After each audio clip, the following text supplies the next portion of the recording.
नारायणाय विद्महे वासुदेवाय धीमहि तन्नो विष्णुः प्रचोदयात् विष्णोर्नुकम् वीर्याणि प्रवोचय्यः पार्थिवानि विममे रजागुंसियो स्तभायदुत्तरगम् ततस्थम् विचक्रमाणस्त्रेधारुगायो विष्णोरराटमसि विष्णो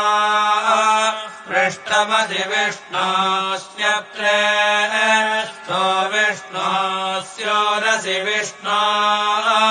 ध्रुवमसि वैष्णवमसि विष्णवे त्वा तदस्य प्रियमभिवादो अस्याम्